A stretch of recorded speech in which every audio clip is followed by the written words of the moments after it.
That's a lot of misconceptions with buyers because I was recently talking to a potential buyer, and she stated that she had a lot of money saved up. She had over 100K saved up, which sounds great, but they don't realize that how much. Yeah, you can have a big down payment, but if you're pre-approved for 400, I mean, the debt to income is a priority. They do not really pay attention to the debt to income.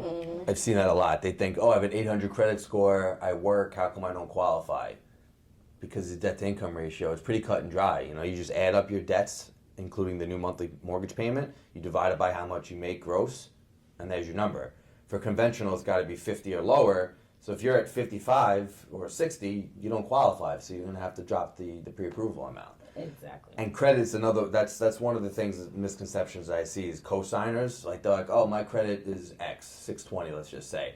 But my mom's going to co-sign, she has an 800 credit score.